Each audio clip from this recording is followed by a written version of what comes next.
English. Yes. 1, 2, 3. 1, 2, 3. Finally, we do this podcast. No try nothing. The weirdest thing of this podcast is going to be to speak in English with you for 1 hour. I thought about it last night. When was the last time we spoke in English for a long time? 10 years ago. Over 10 years ago. Probably. Yeah, definitely. Still in Italy, but at the beginning in Italy. Yeah. Feels like another life. Yes. Thank you for saying yes to today. This is the podcast that I have organized in less time.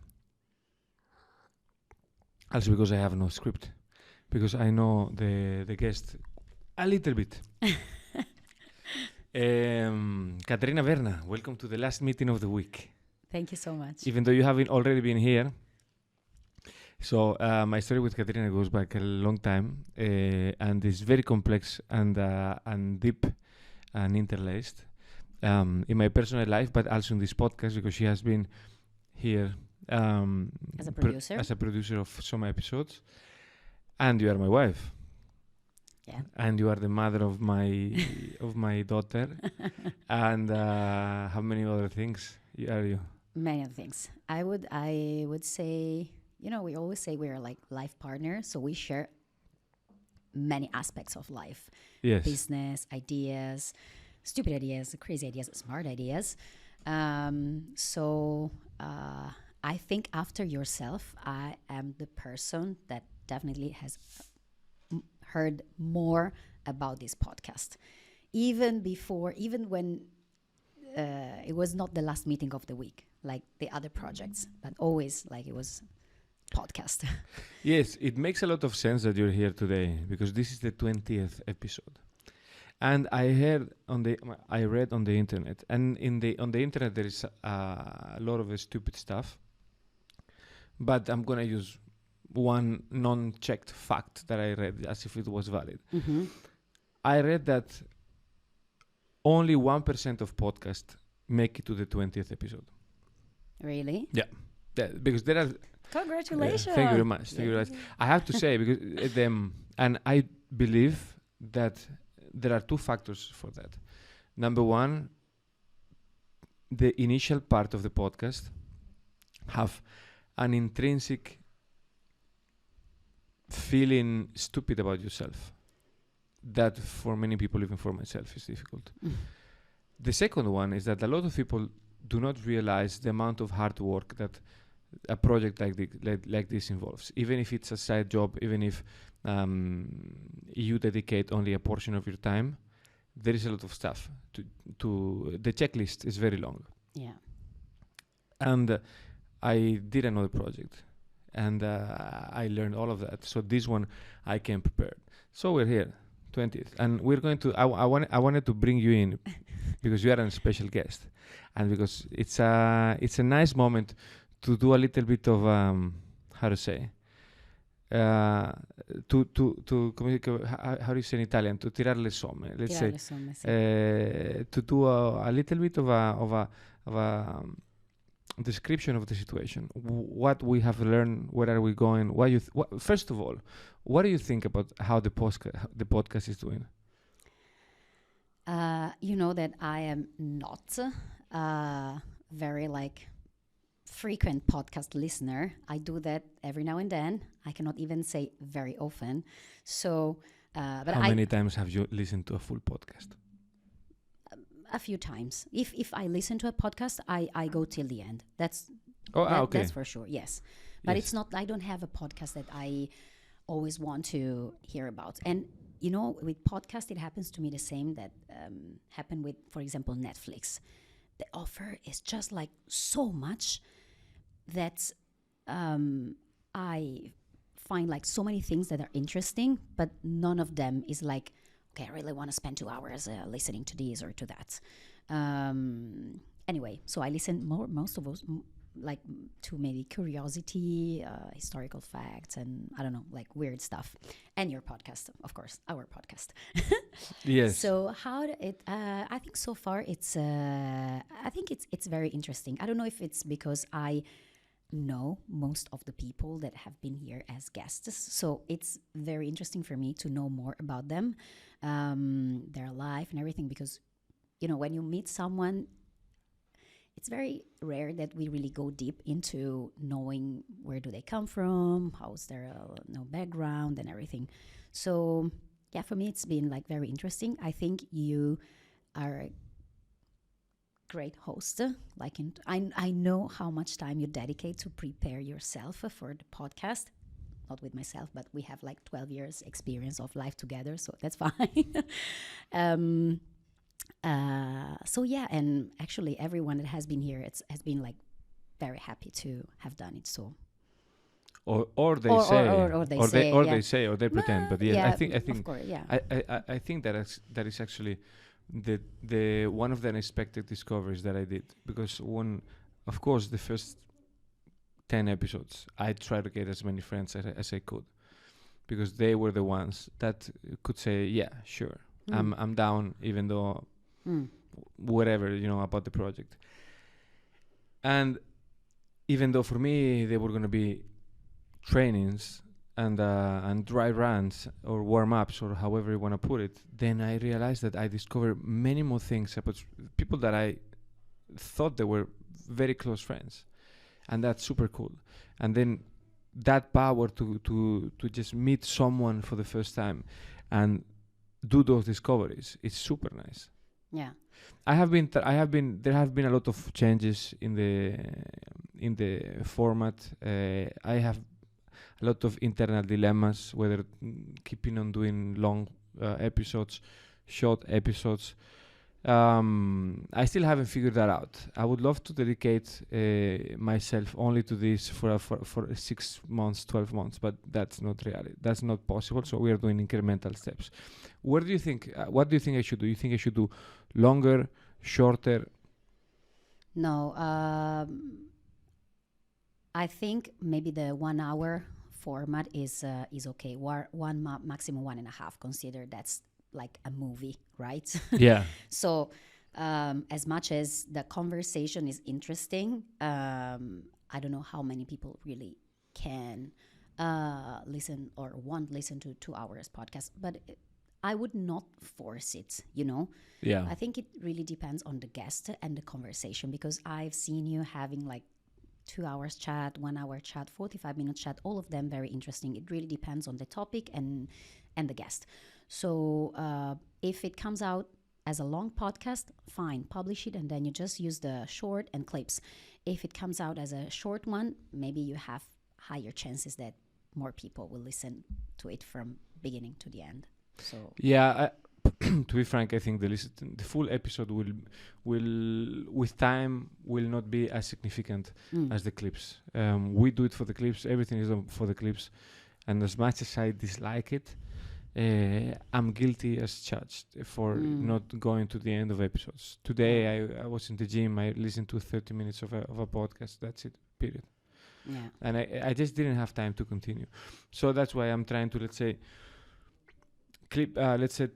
cut things up in a way that they can be reused, reshared, and people don't feel overwhelmed about, oh my God, this is a 2-hour episode. No, it's just 3, 4, 6, 8 minutes. But also I think the short and clips are a nice, let's say, gift to your guest, because I hope and I think the guest will use these shorts and clips for themselves, to promote themselves. So what I wanted to say about the podcast is, I'm camera shy. I don't like to do videos and stuff. So the one of the reasons I said yes to this is because I want to get out from my comfort zone, and I mean, because we have we know each other very well. I said, okay, let's try with Fernando, and but it gives you sort of like 5 minutes of glory. I feel I am somehow important. We had this conversation, we talk every day, but with the microphone and the headset and everything, it's something more solemn. So it is a weird exercise that we do it between us, but so before I continue, let me address one thing that you said. It's true that you are camera shy, and I really don't understand. And one of my goals in life since I met you is, and I told you at the beginning, I know. if you didn't have this, you would be a TV star. Because, I mean, come on, look at Caterina and tell me she, let's say, is not at the level of the great Italian show woman. That's when I become like hyper mega shy. No, but it's true. No, number one, it's true. And number three, when the camera is off, you are a star. So if you make this leap, this is for me the last step that you have in front of you to become hyper mega powerful. And let's say another of the reasons why I wanted to have you here, it's because I really admire you since the beginning. And now this is gonna sound very cheesy, but I when I was coming in the taxi, I thought about whether I should say it or not. But it's true. I do think about it. I admire you since the beginning. I think you're an extraordinary feat of nature, because you are extremely tiny and extremely powerful. I've always said that you are very dense because you are tiny, but you have a lot of energy.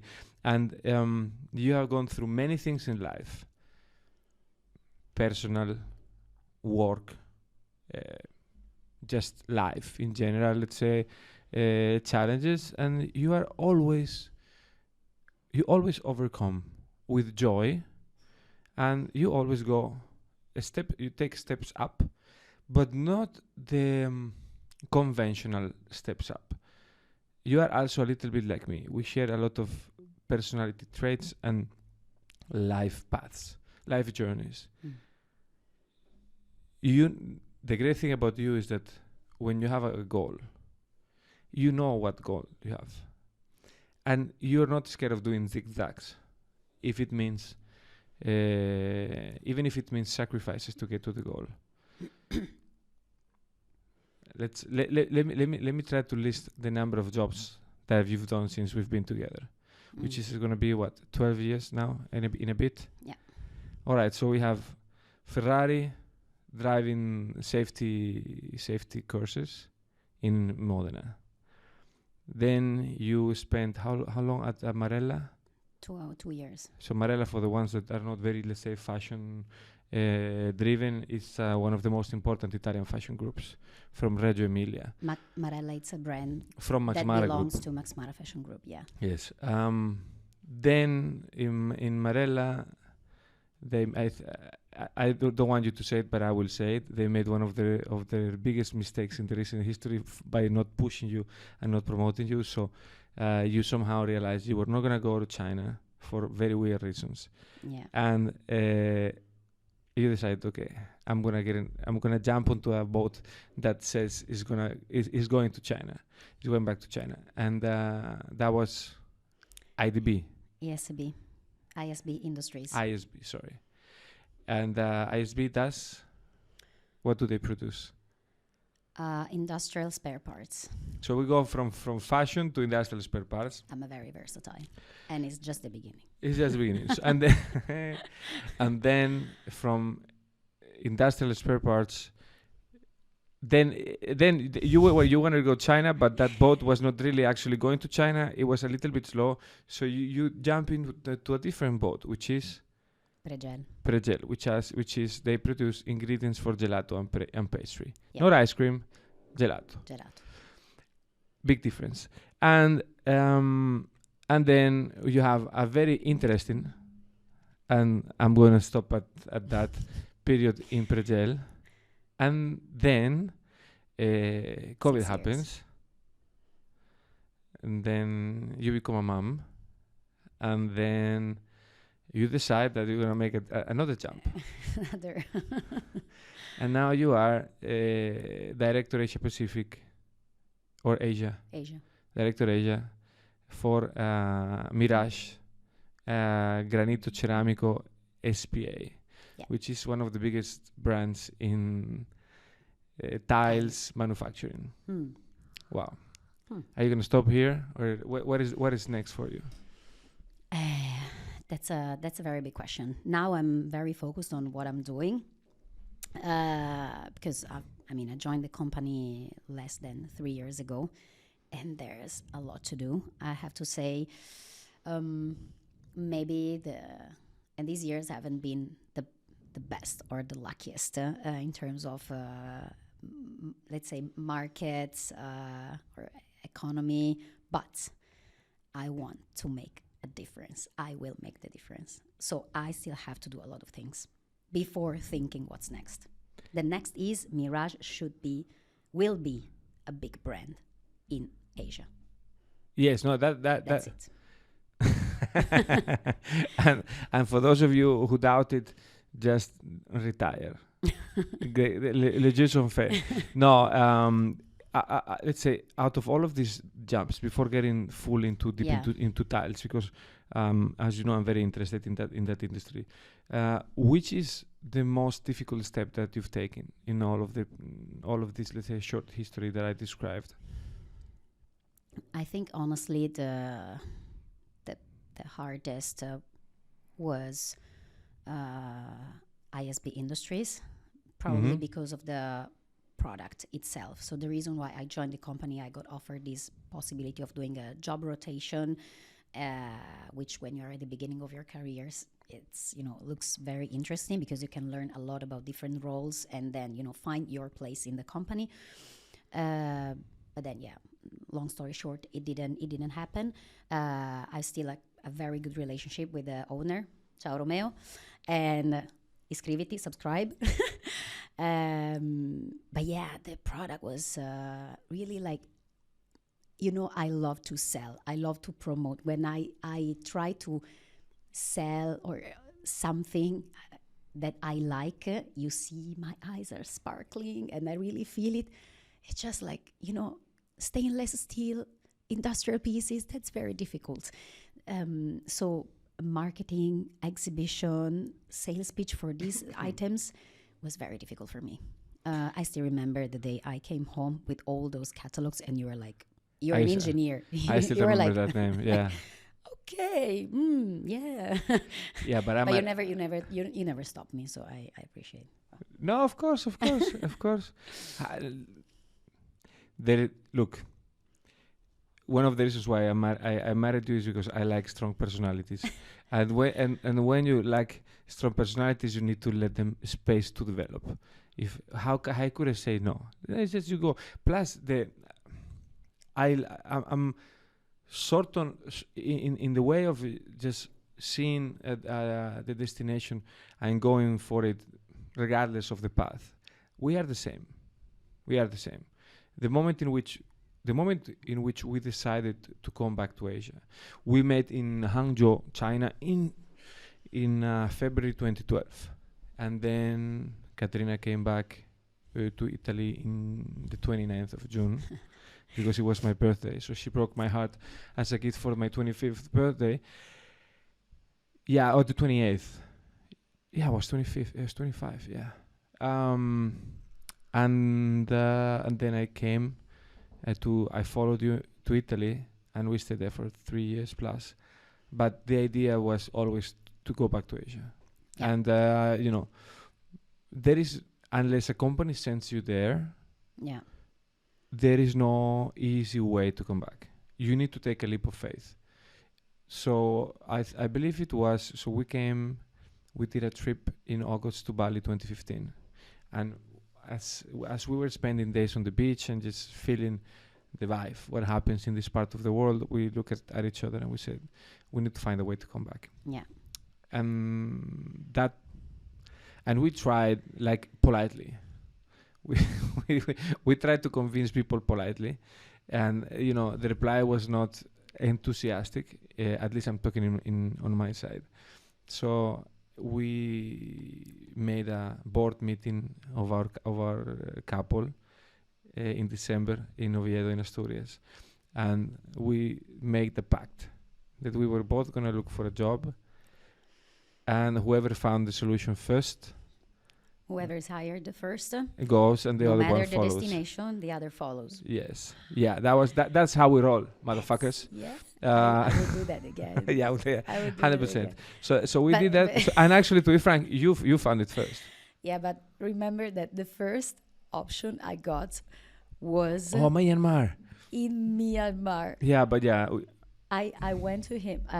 So my strategy to find a job. That's your camera, by the way. Yeah, You want to sorry. talk My to- strategy to find a job in Asia was, well, of course, like looking for jobs offer on whatever internet, LinkedIn, and apply to all of them without adding on my CV my location, my actual location. So actually, I got a lot of calls, and I did interviews. You remember when I was waking up at 3 a.m., Yes. putting on like a jacket, and because in Asia it was already like 9, and pretending that Pretend you were like in. pretending I was somewhere near.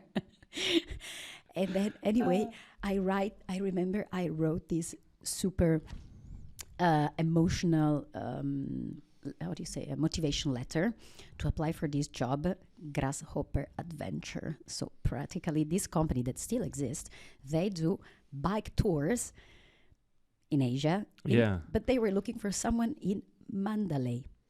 Do you know where is Mandalay? Yeah, we didn't know either. The craziest thing is that we considered it. Yeah, we considered. And then I was like, hey, where is, Fernando asked me, where is Mandalay? I don't know. And then we checked. And you know when you type the name of a place in Google Maps and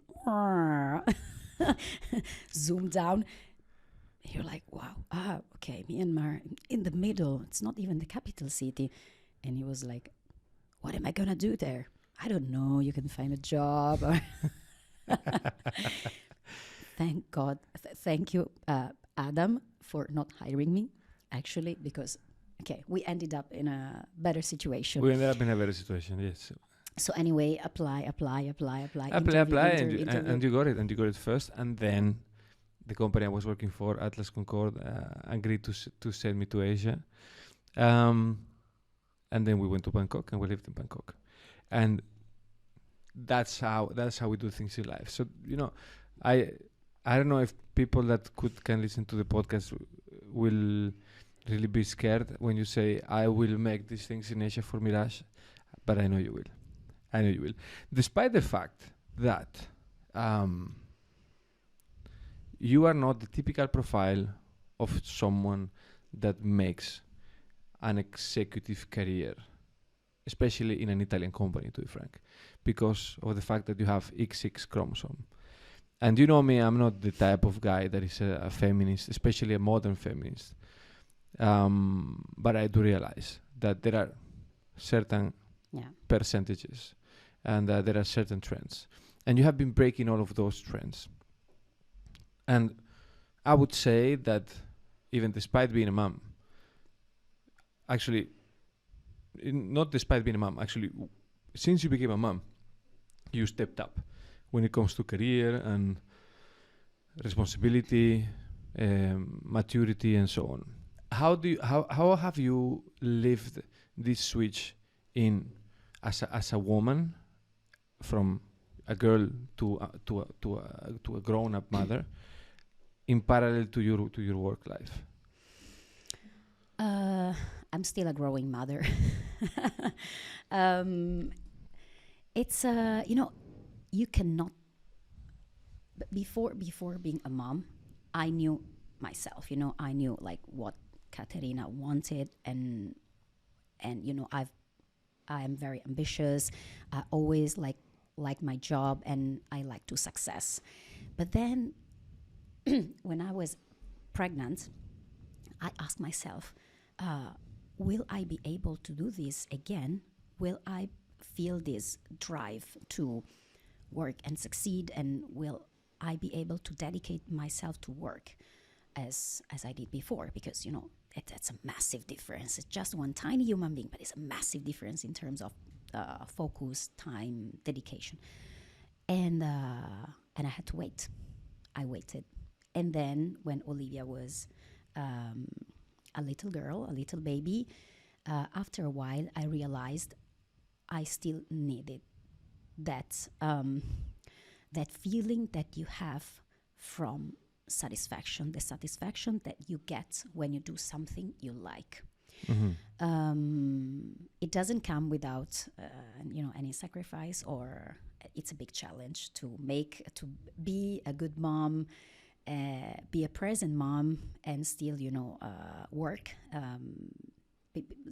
in a good way and bring good results. But yeah, I felt I still wanted to do that. Was that automatic or it took you a bit? I think it took me a bit. Honestly, I realized it when I had the opportunity to join Mirage. So I asked myself, do I want to do this? Am I ready to travel, to not to be here? And the answer was yes. And you know why? Olivia is a good motivation for me. I will do this as long as when I am home, I can be a happy mom, because I think that's the best example that I can give her. Quality over quantity. But you do quantity as well. When I am in Hong Kong, where we live, I try to, I cut a lot of other things. Yes. You have to cut a lot of things because, one day has only 24 hours. And so, I used to love to, for example, go to the gym or run in the morning. I don't do that anymore because I love to have breakfast with my daughter. And, like little things. So I try to put my exercise in the lunch time because that's the only time I feel I'm not taken away from Olivia. Yes.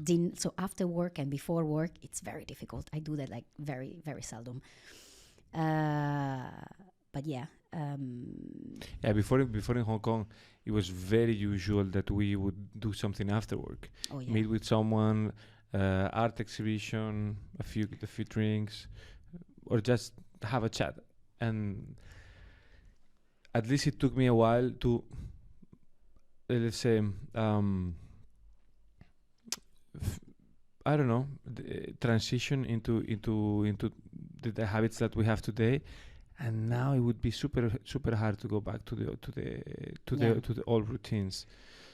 Now at 7 p.m. my clock is ticking. Like, okay, now I still have 2 hours with Olivia, and because and I believe that maybe we are one of the few things in which we are maybe questionable parents is that we send Olivia to bed a little bit late, and I believe it's because we want to spend a little bit of time with her.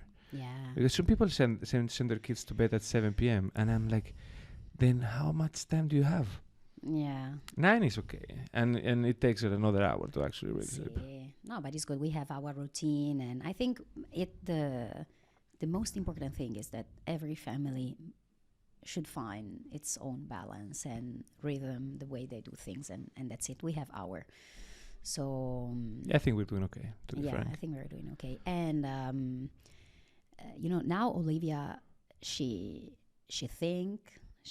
talks, she asks many questions. So whenever we go somewhere, she's asking, where are you going? How long are you gonna stay away for?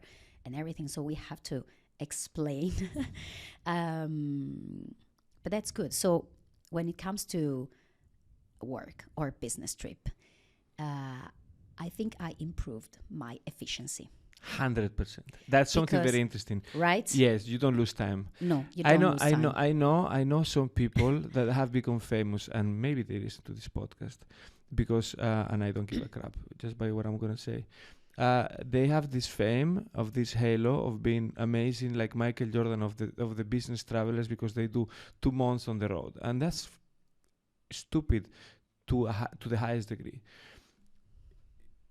Companies should know that all of that salespeople that make 3, 4, 5, 6, 7, 8, 2 months and a half week travel, they lose a lot of time. When you and I go on a trip, it's now I go to kill. I go directly to get results and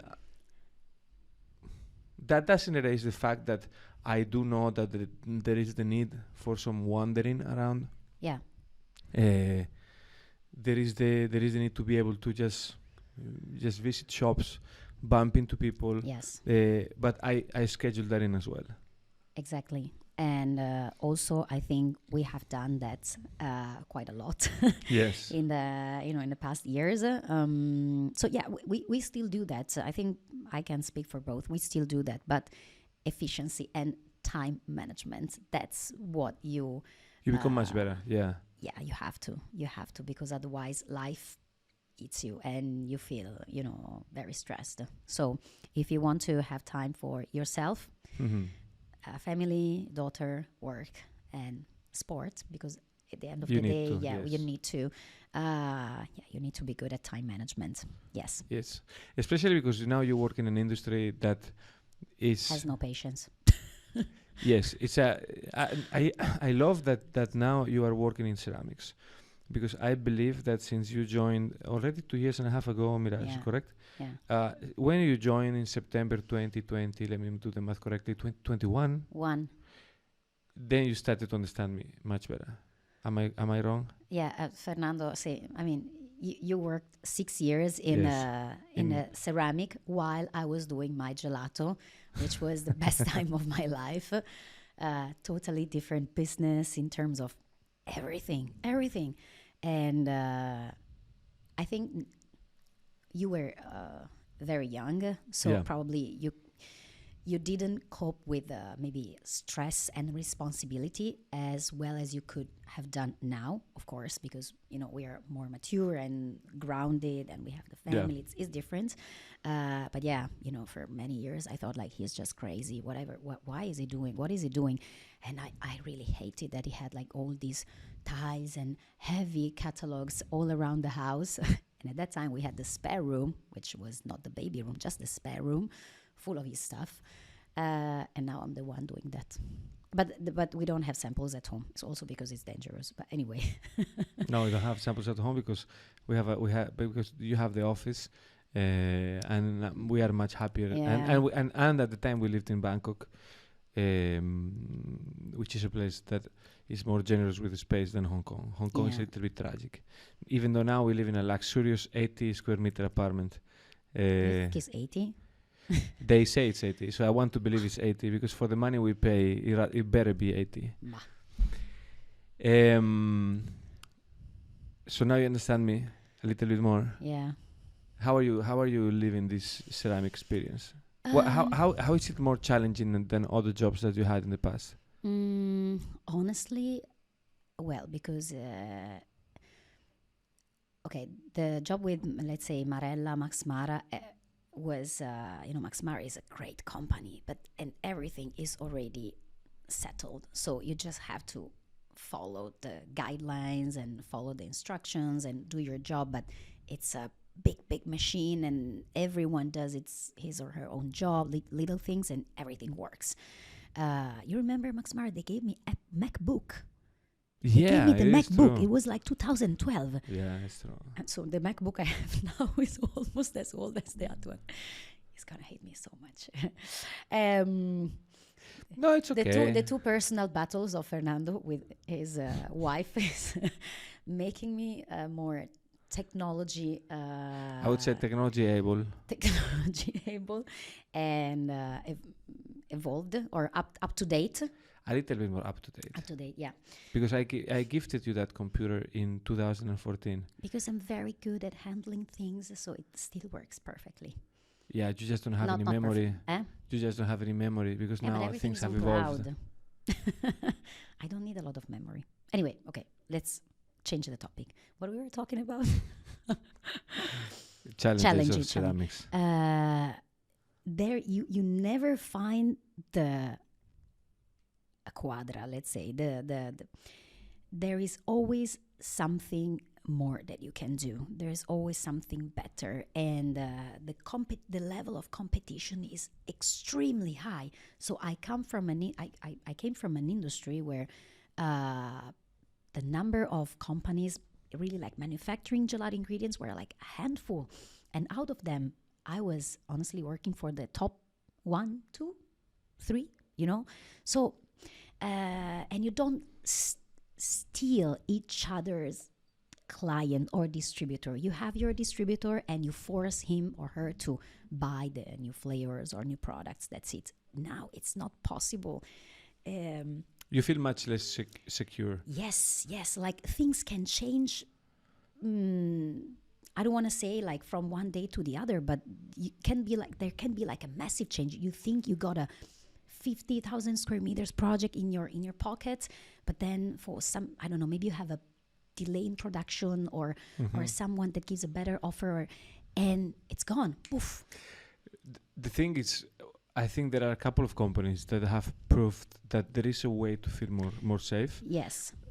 By just gaining size, which in Asia, I believe it's Florim and Atlas Concord. Iris. Iris, you think has the same? It's a strong situation because they have like very nice products, so it's very difficult. People still buy even with less structure and less branding marketing, but they do like very high-end products, so it's very difficult to compete with them. I would love to disagree with you, but I'm not going to in public. Later we discuss. No, but let's say, okay, let's put Iris in this triumvirato of powerful companies. Let's say powerful companies means that the distributors will not drop them, and even though at times they can be a little bit too aggressive with their sales network, because they're just too big to drop. If now one of the distributors of Atlas Concord decides that they're fed up with the company's strategy, they're going to lose one of the greatest assets. I'm here, in case. I'm here. No, but don't get yourself fired. Why? Anyway, because we have a rent to pay. That's why. No, so it is a very tough way to the top. But if you get to the top, then you become extremely safe. But it takes time. It takes time. So 10-15 years at least. You can get I was talking about like project. The project market is really crazy. It's something I never experienced before. Before I was working with let's say key accounts. Once the key account choose your brand or your product, it will take a long time to switch to another brand, because the selection process and approval, it's very long and requires like many steps. But now it's not like this. So project market can gives big satisfaction. But it's very unstable, and you cannot count on that. The other part is the retail and distribution. In order to be successful in that channel, you need to have a brand. People need to know your brand, and it's very difficult when your brand is not, let's say, printed on any of your product, just in the back. And the back is exactly the part that is glued to the floor or the wall. Yes. There is another way to work around it. There is one company, they do have the logo in their products, so it's slightly different, but it's also a very competitive sector, which is the bathroom fixtures. Yeah. And for me, the example of how to do things is Jessie. Sí. So shout out to Gianluca Jessie, Mauro Mancino, and Fabio Minicosti, good friends, but also people I admire a lot, because they have a little bit like Mr. Beast on YouTube. Mr. Beast has shown the way to actually be successful, and he speaks openly about it. And Jessie has been extremely successful, and it's quite clear what they do. Yeah. It is true that they do great work in marketing. They spend a ton of money in that showroom in Singapore. I don't even know how much they pay monthly. Every showroom but is a piece of art. You mean yes, in but Asia. Singapore, Yeah. And but then there is, in my opinion, another factor that every company should actually learn from when it comes to projects, because at the end of the day, the retail is going to give you, if you are a healthy company, 50% of the income. Yeah. But you need to create another 50 from projects, from contract. And how to avoid being substituted in specs?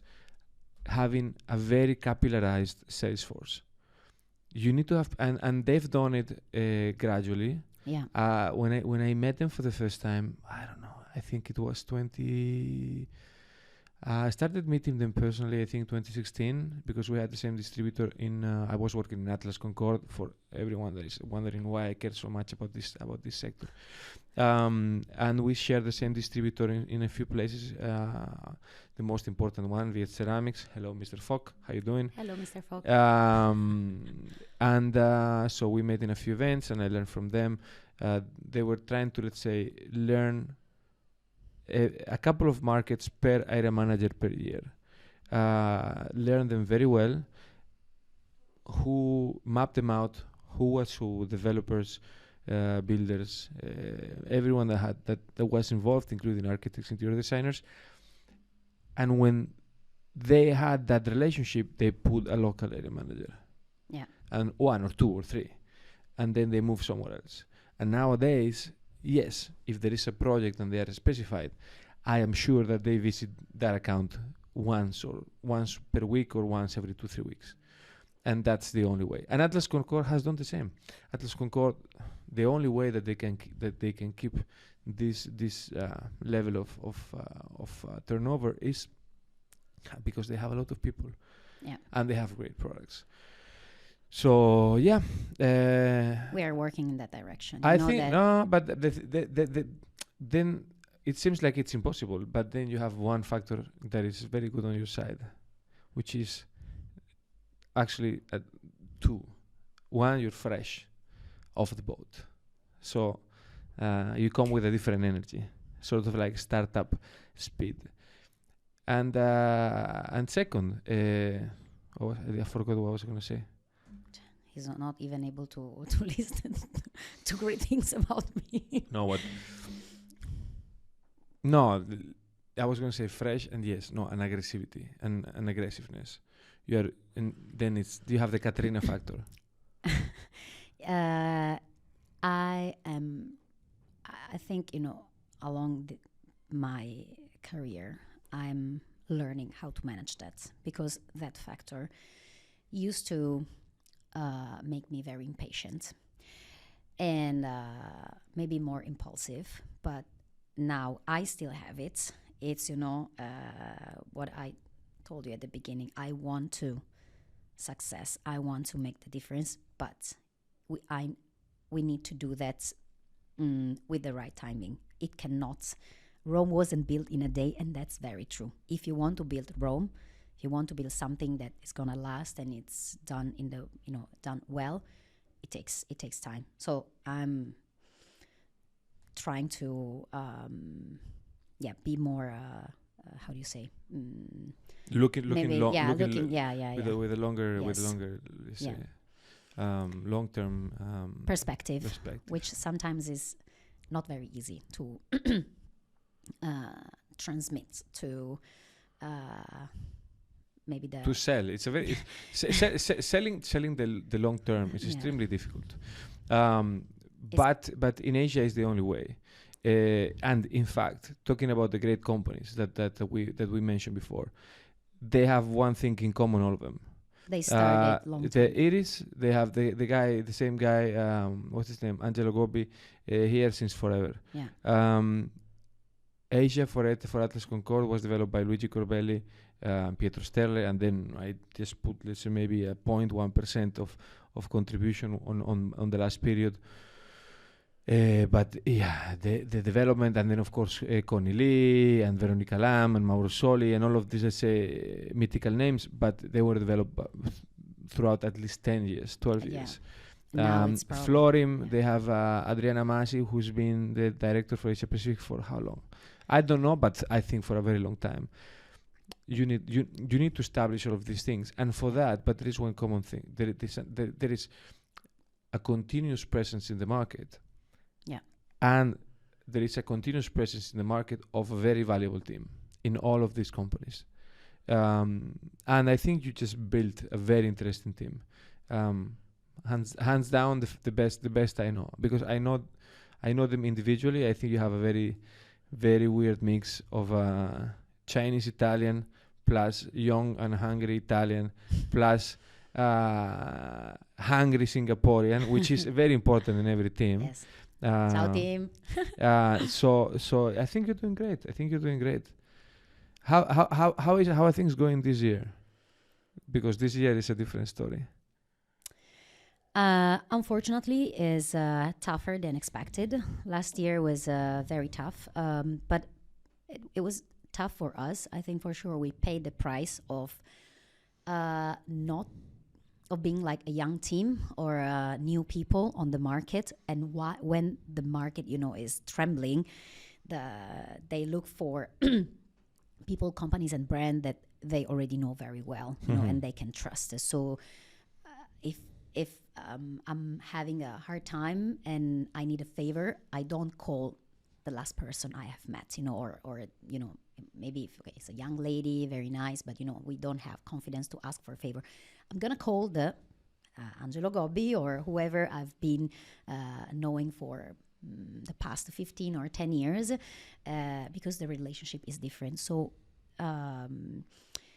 so last year was like this, and then since when I joined the company, we had the problem with the Russia-Ukraine war. Yep. That led to a massive increase of prices 4 or 5 times in a year because of we were lacking the raw material, and then the gas price. It was like a perfect storm. Mamma mia, the perfect storm. And now end of last year I said, okay, now maybe everything is quiet. No, now there is the Red Sea problem, so now the shipping side is affected. So anyway, every 6 months we have an interesting new challenge. And this year, especially at the beginning, I had the feeling that a lot of people were, and maybe most of them still are, in a wait and see situation. Yes. There's a lot of uncertainty in the future. So even people that have money, it's not people don't have money, people do, but unless it's really, really necessary, they don't want to spend too much. And this affects a lot our business because we're connected to the real estate development, hospitality real estate, plus the fact that in the last 2 years a lot of factories in China closed down because they had no business. So the ones that are still there are very, very aggressive. Very aggressive. You feel that? I feel that. But like, and the quality is not bad. I went to the Milestone fair 2 weeks ago. Not all of them, of course, but some of them, they do like very nice products. And with a delivery time, which is extremely short, customization for like very small quantities. So it's more and more difficult to gain and retain the loyalty of the clients and find the unique value proposition of what you're doing. So and how do you do that? How do you do that? What is the unique value proposition of what you do? I'm trying to focus more on whatever can be considered technical. Because first of all, Mirage has always been known for being like a technical company, technical and reliable in that sense. So, for example, facade or outdoor, even the slabs, because on the slabs maybe the competition is... You have the upper hand, yes. Yeah. So I'm trying to focus more on this like technical side of the business and the products. Of course, it always have to go with the service. And now I also have a longer relationship with the clients. We have the team, so the team can follow up more regularly compared to what I was able to do 1 year ago. So it's all combined. And I'm trying to also... how do you say, maybe tell the salespeople of our clients and distributors to try to focus on this like technical part, because on the technical side, especially in projects, the developer or the contractor, it's not really keen on cutting budget, but the interior is the decorative part a bit more, right? It's easier to be like switched with another brand. But if you're able to being specified on the technical part, then I think you can also get the decorative part. Fair enough. Do you think things are gonna get better for 2025? Yeah, sure. Do you think we will see an improvement a bit earlier, be it, let's say, second half of 2024? What is the vibe that you get? And I'm very interested because among our friends, and hopefully some of them will be listening to the podcast, there are many people from furniture, from lighting, and we live in the lower part of the valley, and you live in the upper part. So whatever happens in the waters of the river upstream, then it's coming to us. How do you see the market on your side? I've definitely seen more movement in the last 3-4 weeks compared to the beginning of the year. And I'm receiving more requests for projects for end of 2024, 2025, in 2026, and so on. So some projects that were supposed to, happen this year have been delayed or postponed to, like 6 to 8 to 12 months. So I think we will see, some change in the second half of the year, and definitely next year. All right. That's a very positive message. Yeah. How are you feeling with the podcast now, by the way? Oh, very good. I like it. See, I told you. I know. Because there is there is a camera, but it's not like in front of me. What I really don't like is, the phone in front of my face and doing a video, or I don't know. Maybe we should try to do it more often. I don't know. I'm enjoying so much. I wanted to keep this one short because, as you said, we stay within the hour. Yeah. So I want to start, let's say, wrapping up a little bit. Yeah. And selfishly, I want to take the conversation back a little bit to the podcast and promotion. Yeah. And the relationship, not only with our distributors, but also with all the stakeholders on the contract side, especially architects and interior designers. How can we make this machine that we've built here more useful to this community? The podcast more useful for architects, for designers. I think most of them don't really have the chance to talk about themselves, but maybe the projects, because each one of them usually spend hours and hours and days and months working on a single project. And if I was a designer or an architect, I would love to have the chance to choose one. Maybe my favorite, my star, or my pain in the and talk about it, saying what I have done, but also maybe trying to give them inspiration. So bringing here as guest people that represent interesting products for architects and designers. Okay. Could be, because I think every practice have a library, but when we say we would like to have dinner out, where do we go? Where would you like to go? We always end up in the same places, and we live in Hong Kong, which has probably 1 million restaurants. Why? You don't. Yes, you don't want to spend 1 hour looking for exactly. looking for restaurants when what you're looking for is to feel relaxed. Exactly. So maybe and people do the same with it's true. I think so. So it's a matter of maybe give them inspiration, help them to get to know better certain brands or products. Why not? So we will do the podcast about ventilated facade. That is actually very interesting. I think we should do it. We should do it. Yes, because you are actually organizing an event. Yeah. Can we say it publicly? Yes. April 9 at Soho House from 4 to 6. We will do 2 sessions. The first one is about technical raised floor. And the second one is about ventilated facade. The technical raised floor is because the Hong Kong government is how do you say it? Maybe they are trying to limit limit the noise during construction work. So they are suggesting contractors and developers not to glue the tile to the floor anymore wherever it's possible, especially for offices, but just to use the raised floor so it's easier to remove or do the maintenance. I see. Yeah. So that's why the first topic I want to be the technical raised floor for indoor, and the second one is going to be ventilated facade. And everything is, the core topic is sustainability. Mirage is a company that is investing a lot in sustainability. It's something I am more and more required to, let's say, present an argument to our especially designers and architects.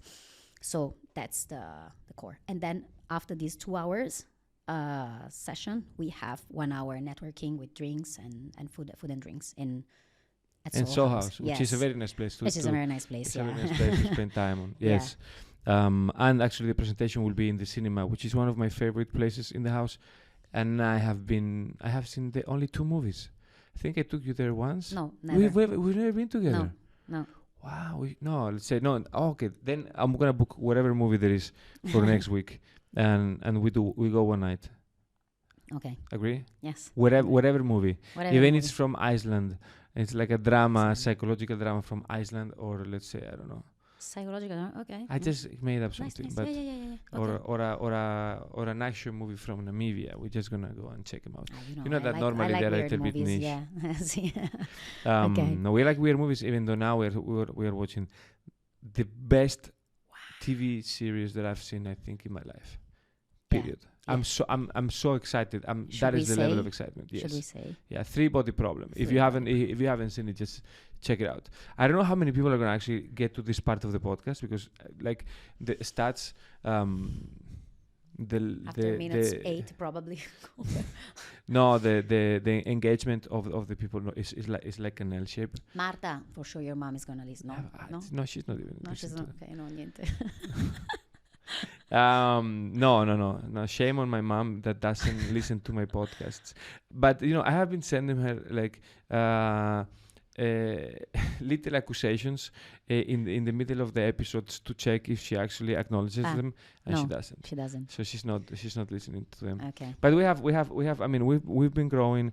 I'm very happy because I had a number of very good guests. I mean, I have to say, I'm very happy with this first 2020 guest roster. What? No. Can we what? Can we celebrate the subscribers? We can celebrate the subscribers, but okay. I want to also mention the fact that this year I had an ambition that I thought was achievable, but I was finding very difficult, which was to get to 1,000 subscribers. And we are not going to unveil what we did. I just think that we managed to package a certain type of information in a certain way.